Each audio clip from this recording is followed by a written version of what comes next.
Assalamualaikum warahmatullahi wabarakatuh. Perkenalkan, nama saya Sri Wahyuni dengan NIM 60101-2006 dari kelas 3A, akan mengkritik karya dari Ridwan Kamil, yaitu Rumah Botol. Sebelum masuk pada kritik arsitekturnya, kita perlu mengetahui apa itu rumah tinggal. Rumah tinggal adalah sesuatu yang sangat diperlukan untuk menegakkan agama Islam dalam rangka wadah untuk membina keluarga syakinah, mawadah, dan juga warohmah. Pada kenyataannya, nilai-nilai Islami belum sepenuhnya diterapkan dalam seluruh seni kehidupan, terlihat pada wujud fisik rumah tinggal yang dalam kenyataannya sangat beragam, tergantung pada pemahaman, pemaknaan, dan perilaku akhlak yang diekspresikan secara terbuka maupun tersembunyi oleh pemilik rumah. Rumah tinggal adalah sarana yang sangat diperlukan sebagai wadah untuk membina keluarga syakinah, mawadah, dan warohmah seperti yang dijelaskan seperti sebelumnya. Dalam rangka menegakkan agama Islam pada lingkup paling kecil. Hal ini diperlukan untuk mendapatkan perhatian dari para arsitek muslim agar dapat menghasilkan suatu acuan dasar bagi berkembangnya rumah Islami yang diridhoi oleh Allah Subhanahu wa taala.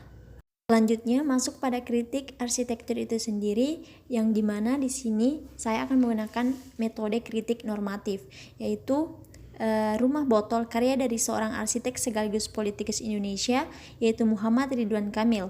Rumah pria yang diakrab disapa Kang Emil itu dipenuhi dengan dekorasi oleh material bangunan unik.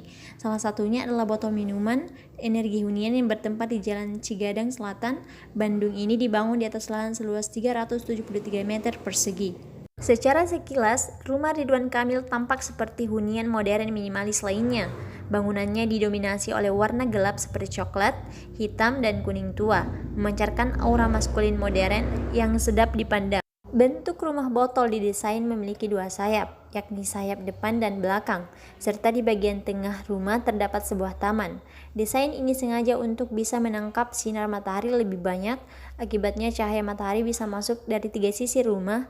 Bentuk bangunan yang memiliki dua sayap juga membuat udara menjadi mengalir bebas ke dalam bangunan, sehingga rumah tersebut lebih mengandalkan udara alami daripada menggunakan AC.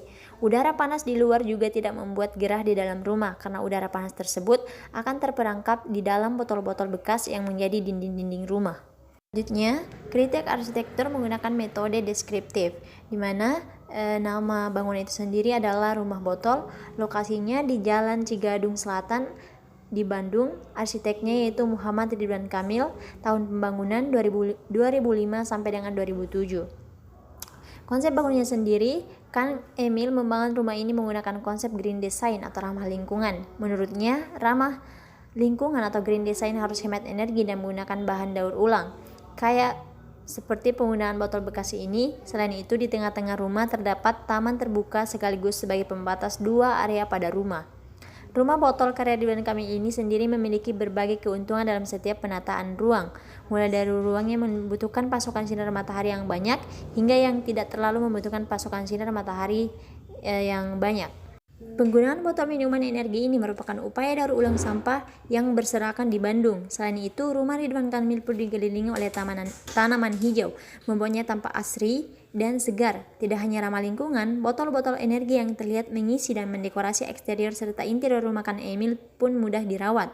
Untuk mendesain rumahnya sendiri ini, Ridwan Kamil mengumpulkan 30.000 botol kaca selama 2 tahun. Selain untuk mewujudkan konsep desain rumahnya, hal ini dilakukan untuk mengurangi sampah di kotanya. Mendesain botol tersebut pada eksterior dan interior merupakan salah satu upaya mendaur ulang botol minuman tersebut. Ide penggunaan botol ini pun muncul karena kebiasaan Pak Emil yang memperhatikan para pekerjanya yang sering mengkonsumsi minuman tersebut. Selanjutnya, ide awal pembangunan rumah. Alumnus Arsitektur Institut Teknologi Bandung atau ITB ini menuturkan, ide pembuatan rumah yang mendaur ulang sampah botol bekas sebenarnya muncul secara spontan.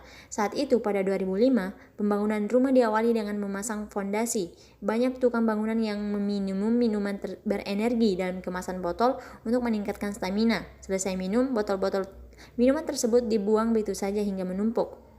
Nah, pada tumpukan botol itulah sinar matahari memantulkan cahayanya. Momen ini terlihat di Ridwan, pendiri Bandung Creative City Forum atau BCCF ini jatuh hati terhadap permainan cahaya matahari yang memantul pada botol bekas tersebut. Lalu muncullah ide membuat rumah dari botol bekas itu.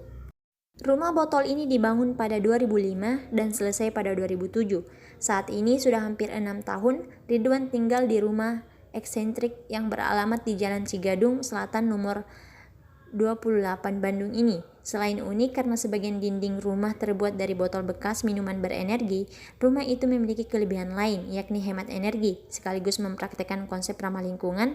Akibat kelebihan ini, rumah botol tersebut Future Up. Bahkan pada 2009, rumah botol meraih Green Design Award dari Asia Building Construction Information atau BCI Asia. Penggunaan metode terakhir yaitu metode kritik interpretif. Gaya arsitekturnya, bangunan ini bergaya arsitektur modern dengan konsep green building atau ramah lingkungan. Hampir sebagian besar sisi bangunan menggunakan botol bekas sebagai dinding guna untuk mengurangi limbah sampah dari botol, kemudian untuk mengurangi radiasi panas yang akan diterima oleh bangunan. Kemudian dari Abu Barsah radhiyallahu anhu pernah berkata, "Wahai Nabi Allah, ajarkanlah kepadaku sesuatu yang dapat kuambil manfaatnya." Sabda beliau, "Singkirkanlah gangguan itu dari jalan orang Islam." Hadis riwayat Imam Muslim. Hadis ini memberikan motivasi bahwa memungut sampah dan mengolah sampah bisa membuat seseorang masuk surga. Masuk surga karena perbuatan kecil tapi dampaknya sangat besar. Pada saat dihilangkan masalah itu, banyak sekali yang akan mendapatkan keuntungan.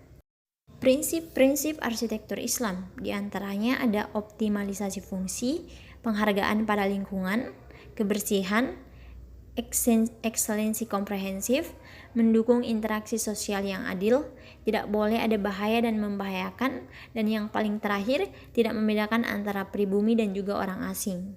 Dapat terlihat pada gambar, penggunaan atap plat guna untuk mempercantik bangunan serta untuk meminimalisir biaya pembangunan itu sendiri. Kemudian untuk penggunaan material-materialnya sendiri, yaitu dari alam, seperti misalnya penggunaan kayu yang dijadikan sebagai jendela pada bangunan. Dan selanjutnya, penggunaan material botol berwarna coklat ini dipadukan dengan material kayu sehingga memiliki warna dengan tema yang serupa. Tidak hanya itu, penggunaan beton expose juga terlihat pada eksterior rumah sehingga memberikan view yang unik dari luar bangunan. Kemudian untuk penghargaan pada lingkungan itu sendiri dapat dilihat pada penggunaan vegetasi pada sekitar bangunan, tetapi juga penggunaan vegetasinya terdapat pada tengah-tengah bangunan. Penggunaan warna-warna alam pada bangunan tersebut, mulai dari warna coklat yang identik dengan warna tanah, sudah membuktikan bahwa bangunan ini sudah termasuk dalam prinsip-prinsip arsitektur Islam. Baik, mungkin itulah tadi hasil pemaparan dari kritik arsitektur, yaitu Rumah Botol karya dari Muhammad Ridwan Kamil. Lebih dan kurangnya mohon dimaafkan karena saya juga hanya manusia biasa yang tidak luput dari kesalahan. Wassalamualaikum warahmatullahi wabarakatuh.